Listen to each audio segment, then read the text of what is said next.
आज का पाठ कक्षा 9 तथा 11 के भूगोल के विद्यार्थियों के लिए है।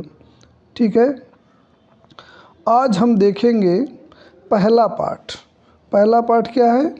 भारत आकार एवं स्थिति, यानी कि भारत के आकार तथा उसकी स्थिति के बारे में। ठीक, सर्वप्रथम हम देखते हैं कि भारत की स्थिति क्या है।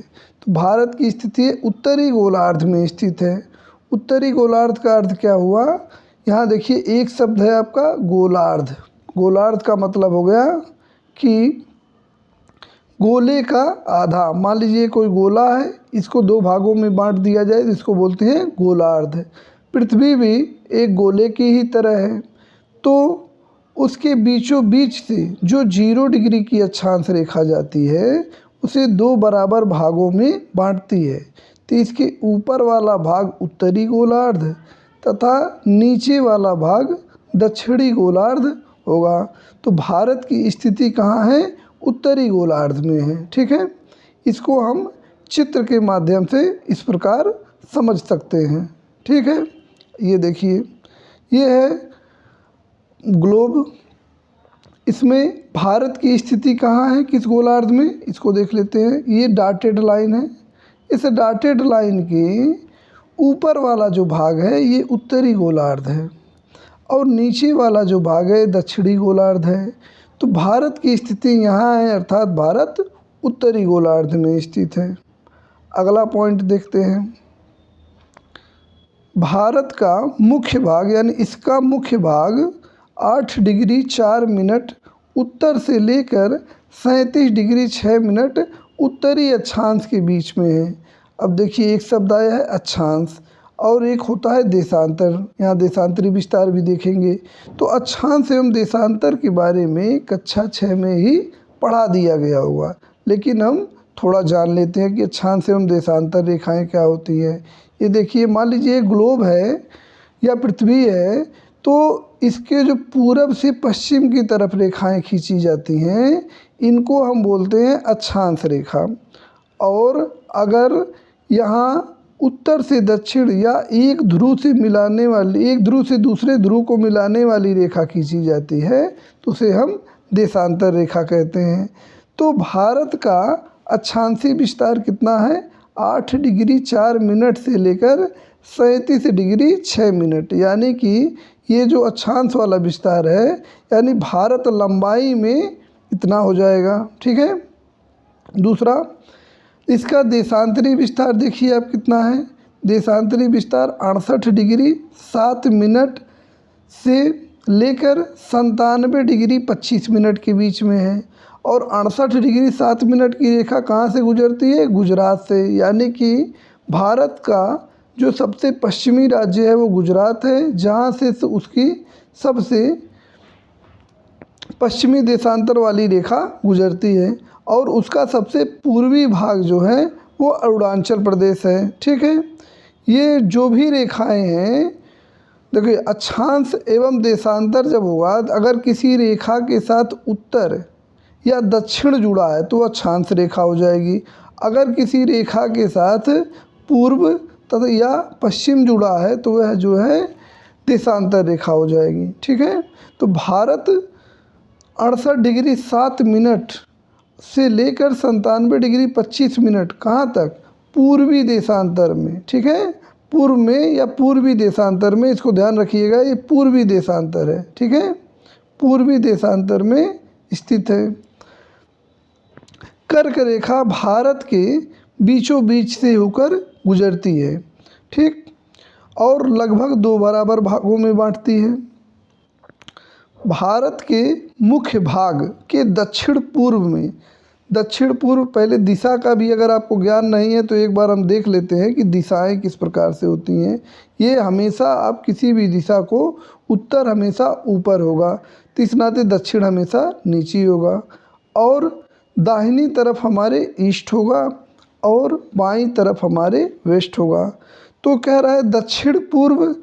दक्षिण पूर्व का मतलब हो गया ये दक्षिण, और ये हो गया आपका पूर्व, ये पश्चिम है, ये उत्तर है। तो दक्षिण पूर्व इन्हीं के बीच में कहीं होगा। तो यहाँ क्या है? भारत के दक्षिण पूर्व में अंडमान एवं निकोबार है। अंडमान एवं निकोबार द्वीप समूह है वो कहाँ स्थित है? बंगाल की खाड़ी में। और लक्षद्वीप कहाँ है? वो अरब सागर में है। तो लक्षद्वीप अरब सागर में है, तो दो चीज़ें हैं, अरब सागर और बंगाल की खाड़ी। इसको चित्र के माध्यम से हम या इस मैप में आसानी से चीज़ों को देखकर समझ सकते हैं। ठीक है। अब देखिए भारत का जो अक्षांशीय विस्तार है कहाँ से कहाँ तक है? यहाँ 37 डिग्री 6 मिनट ऊपर में आप देखेंगे और नीचे आप देखेंगे कहाँ? ये 8 डिग्री 4 मिनट। ये जो मुख्य भूमि का विस्तार है 8 डिग्री 4 मिनट से लेकर 37 डिग्री 6 मिनट के बीच में है। ठीक। अब इसका देशांतरी विस्तार देखिए 68 डिग्री 7 मिनट से लेकर 97 डिग्री 25 मिनट तक है। अब दक्षिण पूर्व कहाँ होगा भारत का? ये होगा। और दक्षिण पूर्व में क्या स्थित है? बंगाल की खाड़ी। और यहीं आप देखेंगे कि अंडमान और निकोबार द्वीप समूह भी स्थित है। ठीक है। और ये है आपका अरब सागर। अरब सागर अगर पूछा जाएगा किस दिशा में है तो ये हो गया दक्षिण, ये हो गया पश्चिम। तो ये कौन सी दिशा हो गई? दक्षिण पश्चिम दिशा में अरब सागर है। और यहीं पे लक्षद्वीप समूह है, लक्षद्वीप द्वीप समूह है यहाँ पे। आगे देखिए तो अब क्या हमने देख लिया अभी तक? अक्षांशीय और देशांतरी विस्तार हमने देख लिया। अक्षांशीय विस्तार और देशांतरी विस्तार होने के बाद अरब सागर बंगाल की खाड़ी भी देख लिया। ठीक है।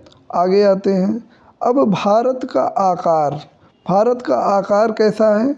तो उसका क्षेत्रफल कितना है भारत का? 32.8 लाख वर्ग किलोमीटर।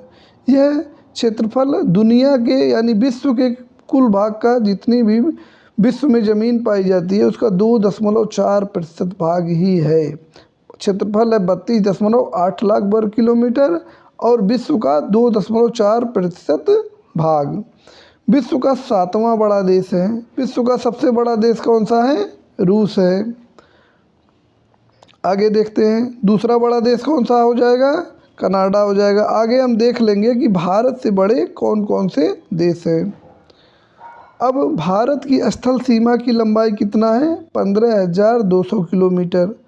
और समुद्री सीमा द्वीप सहित मिलाकर, द्वीपों को लेकर इसकी समुद्री सीमा 7516 किलोमीटर है। स्थलीय सीमा यानी कि जहाँ पे भारत की सीमा दूसरे देश से लग रही है और वहाँ स्थल है, यानी कि ये सीमा आपकी यहाँ से लेके यहाँ तक की सीमा, ये बांग्लादेश वगैरह लेके पूरा ये 15,200 किलोमीटर है। ठीक। और इसकी जलीय सीमा, तो जलीय सीमा के अंतर्गत तो ये वाला भाग तो आएगा ही, इसके साथ ही इसके चारों ओर का क्षेत्र और इसके चारों ओर का क्षेत्र लेकर 7516 किलोमीटर या 7516 किलोमीटर है। ठीक है। आगे देखिए अगला भाग।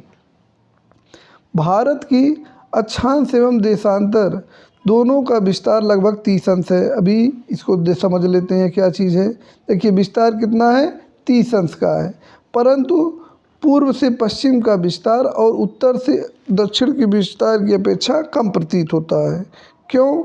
क्योंकि देशांतर रेखाओं के बीच की दूरी भूमध्य रेखा से ध्रुवों की ओर जाने पर घटने लगती है और ध्रुवों पर जाकर इनके बीच की दूरी तो शून्य हो जाती है।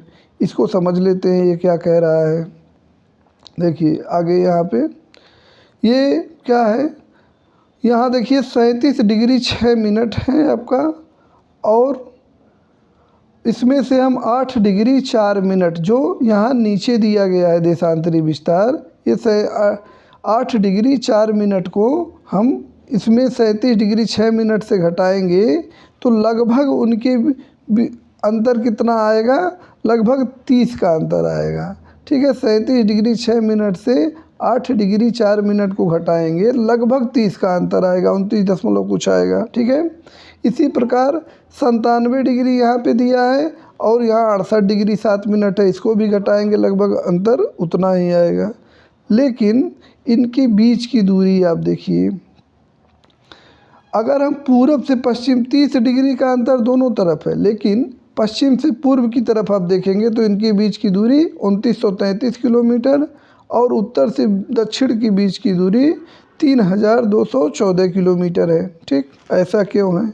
तो ऐसा अक्षांश एवं देशांतर के गुणों के कारण है। ठीक, देखिए ये मान लीजिए पृथ्वी है, तो इस पे जो अक्षांश रेखाएं खींची जाती हैं ये लगभग एक दूसरे के समानांतर होती है। भूमध्य रेखा से ध्रुवों के बीच तक इनके बीच की दूरी लगभग एक समान रहती है। लेकिन वहीं देशांतर रेखाओं की देखेंगे तो यहाँ से क्या होता है, देशांतर रेखाएं यहाँ से यहाँ तक खींची जाती है, एक ध्रुव से दूसरे ध्रुव को मिलाया जाता है देशांतर रेखाओं में। तो इनके बीच की दूरी आप देखेंगे यहाँ भूमध्य रेखा के पास या 0 डिग्री अक्षांश के पास, यहाँ देखेंगे आप कि इनके बीच की दूरी सर्वाधिक है, लेकिन यहाँ देखेंगे इनके बीच की दूरी 0 हो जा रही है। और भूमध्य रेखा से ध्रुवों की ओर जाने पर क्या हो रहा है, दोनों तरफ इनके बीच की दूरी घट रही है। इसी कारण से यहाँ देशांतर रेखाओं के बीच की दूरी कम हो जाती है और भारत का पश्चिम से पूर्व का विस्तार भी हमें उत्तर से दक्षिण की अपेक्षा कम दिखाई देता है। ठीक है, अगला देखिए, गुजरात से अरुणाचल प्रदेश के स्थानीय समय में 2 घंटे का अंतर आता है। ठीक है, 2 घंटे का अंतर है, अतः 82 डिग्री 30 मिनट। अगला देखते हैं ये पॉइंट, गुजरात से अरुणाचल प्रदेश के बीच 2 घंटे का अंतर है, अतः 82 डिग्री 30 मिनट पूर्वी देशांतर रेखा को भारत की मानक यामी-उत्तर रेखा मान लिया गया है। यह उत्तर प्रदेश के मिर्ज़ापुर से होकर गुजरती है। इसको समझते हैं क्या है। अब देखिए, सबसे पूर्व में जो है भारत के, वो कौन सा राज्य है, अरुणाचल प्रदेश। और सबसे कौन सा राज्य, अरुणाचल प्रदेश। और ये आपका हो गया गुजरात। इनके बीच में लगभग 30 देशांतर की दूरी है, अभी आपने देखा। ठीक, और आपने पिछली कक्षाओं में पढ़ा होगा कि 15 डिग्री देशांतर तय करने में सूर्य को 1 घंटे का समय लगता है। इस वजह से सूर्य को यहाँ से यहाँ तक मतलब चमकने के लिए या भोर होने के लिए या सुबह होने के लिए लगभग 2 घंटे का अंतर आएगा।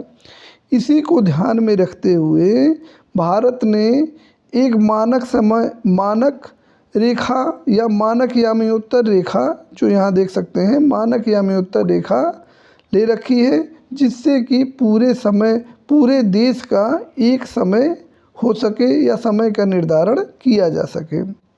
नहीं तो होगा क्या कि बहुत सारी ट्रेनें जो यहाँ से लेके यहाँ चलेंगी तो यहाँ अलग टाइम होगा, यहाँ अलग टाइम होगा, पता चलेगा एक्सीडेंट हो गया, या कोई अपराध मान लीजिए, कोई घटना यहाँ के समय पे रिकॉर्ड की जाती है, 2 घंटे पीछे चल रहे हैं, या फिर यहाँ कोई घटना घट गई, यहाँ 2 घंटे आगे चल रहे हैं। तो इस नाते दोनों के मध्य में लगभग, यहाँ से आप जाएंगे तब भी लगभग 14.5 डिग्री का अंतर आएगा, और यहाँ से यहाँ आएंगे तब भी 14.5 डिग्री का लगभग अंतर आएगा। ठीक है, तो दोनों के मध्य में 82 डिग्री 30 मिनट की मानक यामी-उत्तर रेखा मान लिया गया है, जो पूरे देश के समय का निर्धारण करता है। ऐसा क्यों है? क्योंकि इनके बीच की दूरी 30 डिग्री है। इस नाते इनके मध्य में ही हमने एक ऐसी रेखा चुनी है जो पूरे देश का एक ही समय बताए। ठीक, अगला पॉइंट देखते हैं, अक्षांश रेखाओं का प्रवाह दक्षिण से उत्तर की। अगला पॉइंट देखते हैं, अक्षांश रेखाओं का प्रभाव दक्षिण से उत्तर की ओर दिन और रात की अवधि पर पड़ता है। ठीक है, अब देखिए, मान लीजिए ये भूमध्य रेखा है। भूमध्य रेखा पर सूर्य की किरणें लगभग वर्ष भर लंबवत पड़ती हैं। तो इस भूमध्य रेखा पर सूर्य की किरणें वर्ष भर लंबवत पड़ती हैं। इस कारण यहाँ पर लगभग 12 घंटे का दिन तथा 12 घंटे की रात होती है। लेकिन भूमध्य रेखा से उत्तर तथा दक्षिण जाने पर सूर्य की किरणें तिरछी होने लगती हैं। इसी कारण से अक्षांशों के बढ़ने के साथ दिन की अवधि बढ़ने लगती है और ध्रुवीय क्षेत्रों में 6 महीने का दिन तथा 6 महीने की रात होती है और उत्तरी ध्रुव वृत्त तथा दक्षिणी ध्रुव वृत्त पर 1 महीने का दिन तथा 1 महीने की रात होती है। ठीक, तो दक्षिण से उत्तर जाने पर दिन की अवधि घटने लगती है या बढ़ने लगती है। गर्मियों के समय में दिन की अवधि बढ़ जाएगी और सर्दी के समय में रात की अवधि बढ़ जाएगी। जैसा आप अपने वहाँ देखते होंगे कि दिन में लगभग गर्मियों के समय में लगभग 16 घंटे का दिन होता है गर्मी के समय। जैसा कि आप अपने यहाँ देख सकते होंगे कि गर्मी अगर है, गर्मी के समय में 16 घंटे का दिन होगा और रात कितने की होगी, 8 घंटे की। और सर्दी के समय में इस समय आप देखिए तो क्या होगा, दिन छोटा हो जाता है लगभग 8 घंटे की और रात हो जाती है 16 घंटे की। ठीक है, तो अच्छा, इस प्रकार आप अक्षांश रेखाओं के प्रभाव के बारे में समझ गए होंगे कि दक्षिण से उत्तर जाने पर क्या होता है। यह देखिए, भारत से जो बड़े देश हैं कौन कौन से हैं।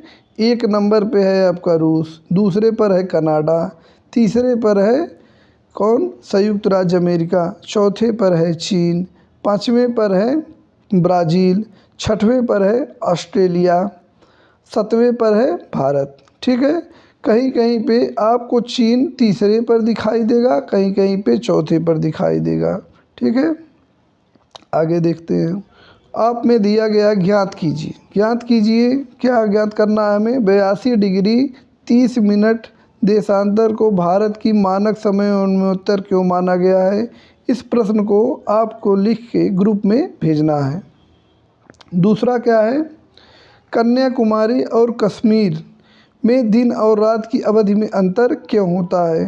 तो ये देख लीजिए, अभी हमने आपको बताया कि भारत कुछ इस प्रकार से है, तो जो हिस्सा दक्षिण में पड़ेगा वहाँ दिन छोटा होगा गर्मियों के समय में, और जो हिस्सा ऊपर पड़ेगा वहाँ दिन बड़ा होगा। लेकिन सर्दी के समय में यहाँ दिन में अंतर कम आएगा, लेकिन यहाँ दिन का अंतर ज़्यादा हो जाएगा। ठीक है, तो इसको आप लिख सकते हैं कि कश्मीर और कन्याकुमारी, कन्याकुमारी कहाँ है भारत के, यहाँ एकदम दक्षिण में, और कश्मीर सबसे ऊपरी वाला हिस्सा है। ठीक है, तो कश्मीर और कन्याकुमारी के बीच में अंतर क्यों है, इसको आप देख सकते हैं। अगला, भारत की अब हम स्थिति देखेंगे विश्व के संदर्भ में, कि विश्व के संदर्भ में भारत की स्थिति क्या है।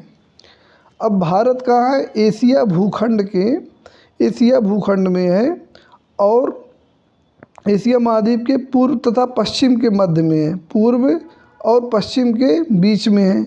और ये कहाँ है, एशिया के दक्षिणी विस्तार है, मतलब एशिया महाद्वीप का यह दक्षिणी विस्तार है। इस नाते भारत को दक्षिण एशियाई देश भी कहा जाता है। ठीक, इसको हम चित्र में देखते हैं कि इसका अर्थ क्या है।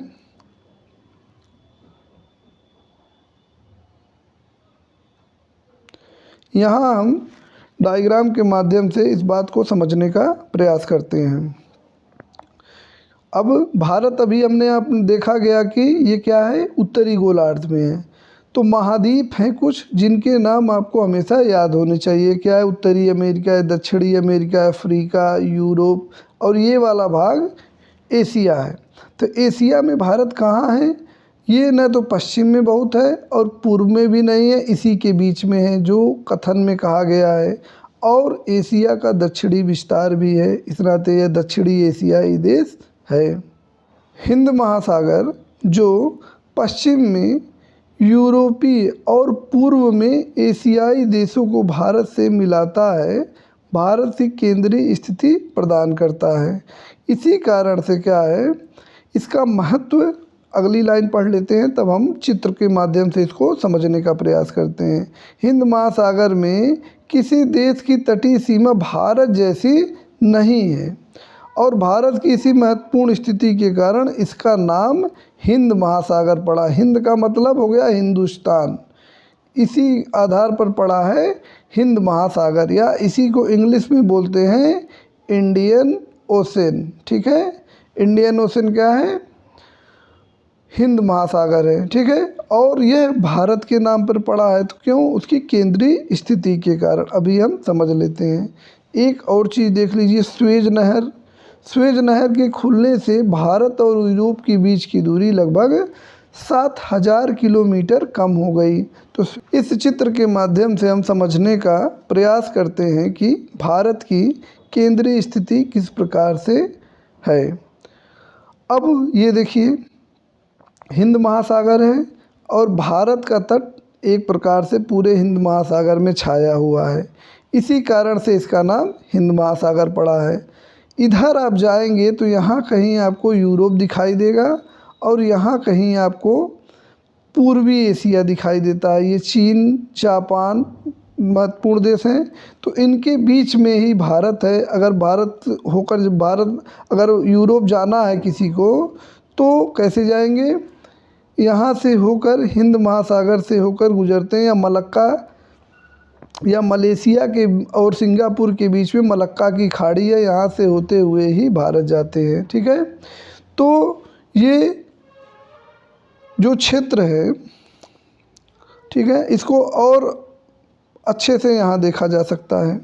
अब देखिए, ये आपका हिस्सा हो गया यूरोप का, ये हिस्सा हो गया यूरोप का, और ये हो गया आपका चीन, जापान और यहाँ दक्षिण पूर्वी एशियाई देश। यहाँ से यहाँ जाने के लिए हम हिंद महासागर से होकर ही गुजरते हैं, या फिर यहाँ से आके नीचे से होकर जाए। तो स्वेज नहर क्या है, इसको भी देखते हैं। नहर, स्वेज नहर क्या है? ये वाला हिस्सा ज़मीन पहले आपस में जुड़ी हुई थी। ये जो भूमध्य सागर का क्षेत्र है और ये लाल सागर का क्षेत्र है, ये है भूमध्य सागर, ये है लाल सागर। इनको आपस में एक नहर के माध्यम से जोड़ दिया गया ताकि जहाज आर पार जा सके। यह रास्ता सुविधाजनक नहीं था, इस कारण से यहाँ एक नहर बना दी गई।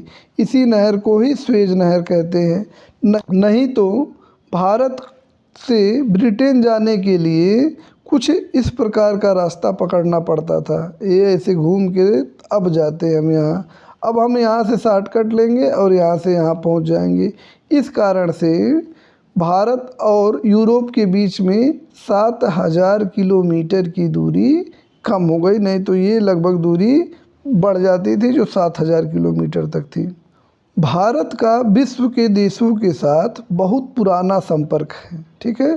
संपर्क जो है बहुत पुराना है, लेकिन यह समुद्री मार्ग की अपेक्षा भूभाग से था। इन मार्गों से प्राचीन समय में विचारों और वस्तुओं का आदान प्रदान होता रहा है।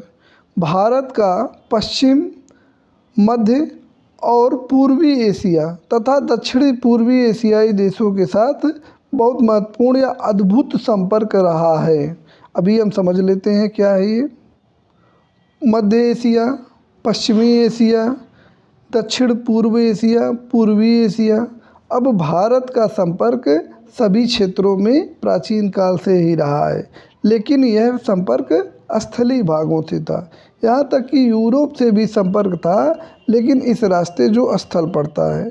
बाद में जब स्थलीय भाग पर कुछ ऐसे लोगों का कब्जा हो गया जो आने जाने में बाधा उत्पन्न करते थे, तो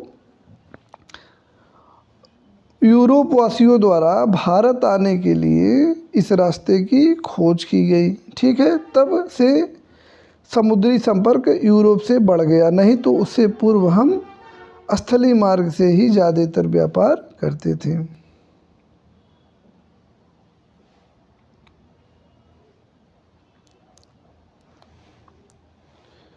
इसी कारण से जो है भारत के उपनिषदों का विचार, रामायण, पंचतंत्र की कहानियाँ, अंकगणित, दशमलव पद्धति इत्यादि संसार के विभिन्न भागों में पहुँचे। मसाले, कपड़े आदि का व्यापार अन्य भागों में होता था, ठीक। अब देखिए इसको चित्र के माध्यम से। भारत का संपर्क चारों ओर था, तो भारत में जो वेद या धर्म थे वो चारों ओर फैल गए। यहाँ से बुद्ध धर्म ही चीन गया और चीन से जापान गया, ठीक है। इसी प्रकार से उपनिषद वगैरह, पंचतंत्र की कहानियाँ, दशमलव पद्धति यहाँ से या अंगणित वाली विधि, अंक गणित अरब गया और अरब से यह फिर यूरोप गया।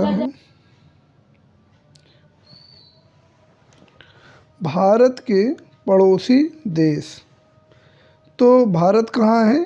दक्षिण एशिया में। अभी आपने देखा कि एशिया का जो दक्षिणी भाग है, यानी जो नीचे वाला हिस्सा है एशिया का, ये देखिए एशिया है। एशिया के दक्षिणी भाग में यानी कि नीचे की ओर कौन है? भारत है, दक्षिण एशिया में है। और इसके पड़ोसी देश कौन कौन से हैं, ठीक है। तो पड़ोसी देश आप नीचे देख लीजिए कौन कौन से हैं, ठीक। पड़ोसी देश हैं पाकिस्तान, अफ़गानिस्तान, चीन, नेपाल, भूटान, बांग्लादेश, म्यांमार, ठीक है। ये भारत के पड़ोसी देश हैं। और समुद्री पड़ोसी देशों में देखिए एक श्रीलंका है और दूसरा है आपका मालदीव, ठीक। समुद्री पड़ोसी देशों में एक हो गया आपका श्रीलंका और दूसरा हो गया मालदीव, ठीक है। अफ़गानिस्तान की सीमा भारत से लगती है, लेकिन इस वाले हिस्से पर पाकिस्तान का कब्जा है। इस कारण से भारत का सीधा संपर्क अफ़गानिस्तान से न होकर भारत को पहले ईरान के बाद फिर अफ़गानिस्तान आना पड़ता है, ठीक है। अगला देखिए, भारत में वर्तमान में 28 राज्य तथा 8 केंद्र शासित प्रदेश हैं। पहले 29 राज्य तथा 7 केंद्र शासित प्रदेश थे। जम्मू कश्मीर को लद्दाख और जम्मू कश्मीर 2 यूनियन क्षेत्र बना दिया गया या केंद्र शासित प्रदेश बना दिया गया, लेकिन दमन तथा दीव को आपस में मिला दिया गया। इस प्रकार से अब कुल 28 राज्य और 7 केंद्र शासित प्रदेश ही शेष बचे हैं, ठीक है। भारत की सीमाएं जो है उत्तर पश्चिम में अभी वही पाकिस्तान, उत्तर पश्चिम में पाकिस्तान और अफ़गानिस्तान, उत्तर में चीन, तिब्बत, नेपाल, भूटान और पूर्व में म्यांमार है और बांग्लादेश भी लगती है पूर्व में, ठीक है। तो इसकी दिशा कैसे देखेंगे? पहले आप दिशा का ज्ञान जान लीजिए कि ऊपर की ओर उत्तर, दाहिने आपका पूर्व और बाएं आपका पश्चिम और नीचे आपका दक्षिण होता है। इस हिसाब से भारत का मैप देखते समय आप विभिन्न पड़ोसी देशों की दिशा जान सकते हैं। जैसे यहाँ आप बना लेते हैं अगर, तो ये आपकी कौन सी दिशा हो गई? उत्तर पूर्व, उत्तर पश्चिम, सॉरी, ये आपकी कौन सी दिशा हो गई? उत्तर पश्चिम, ठीक है। उत्तर पश्चिम में क्या है? उत्तर पश्चिम में हो गया पाकिस्तान, अफ़गानिस्तान। उत्तर की ओर क्या हो गया? चीन, या इसी को तिब्बत वाला क्षेत्र अब चीन के कब्जे में है। चीन, तिब्बत, नेपाल, भूटान, ये हो गए उत्तर। और पूरब की दिशा में बांग्लादेश और म्यांमार। और दक्षिण की दिशा में क्या हो जाएंगे? समुद्री पड़ोसी 2, श्रीलंका और मालदीव, ठीक है। तो इस प्रकार भारत के पड़ोसी देशों की दिशा सहित आप देख लीजिएगा। यही चीज़ यहाँ पर लिख के बताई गई है कि दक्षिण में 2 हमारे समुद्री पड़ोसी देश हैं। कौन कौन से? एक है श्रीलंका और दूसरा है मालदीव, ठीक है। भारत और श्रीलंका के बीच एक छोटा समुद्री रास्ता है, उसे पाक जल संधि या मन्नार की खाड़ी कहते हैं, ठीक है। पाक जल संधि और मन्नार की खाड़ी कहाँ है? भारत और श्रीलंका के बीच। इसे मैप में देखते हैं तो ज़्यादा स्पष्ट हो जाएगा। ये जो हिस्सा है यहाँ पर हमारा है पाक जल संधि और मन्नार की खाड़ी। ये मन्नार की खाड़ी है, ये पाक जल संधि है, ठीक है। यहाँ क्या है? पाक जल संधि और मन्नार की खाड़ी, ठीक है। इस प्रकार स्पष्ट है कि पाक जल संधि और मन्नार की खाड़ी कहाँ है? भारत और श्रीलंका के बीच में, ठीक। मालदीव लक्षद्वीप द्वीप समूह के दक्षिण में स्थित है। ठीक है, यहाँ देखिए ये हमारा लक्षद्वीप है, उसके नीचे ये मालदीव है। ये दोनों कैसे बने हैं? ये है कोरल से बने हुए। कोरल क्या होते हैं? समुद्री जीव होते हैं जिनके मर कर जमने से ये बना हुआ है। जबकि अंडमान निकोबार द्वीप समूह कैसा द्वीप है? ये हिमालय का ही ऐसा भाग है जो जल में डूबा हुआ है और उसकी चोटियाँ बाहर निकली है। कुछ इस प्रकार मान लीजिए चोटी डूबी हुई है और इसका ये हिस्सा बाहर निकला है तो हमें द्वीप के रूप में दिखाई दे रहा है। तो अंडमान निकोबार द्वीप समूह वास्तव में हिमालय का ही हिस्सा है।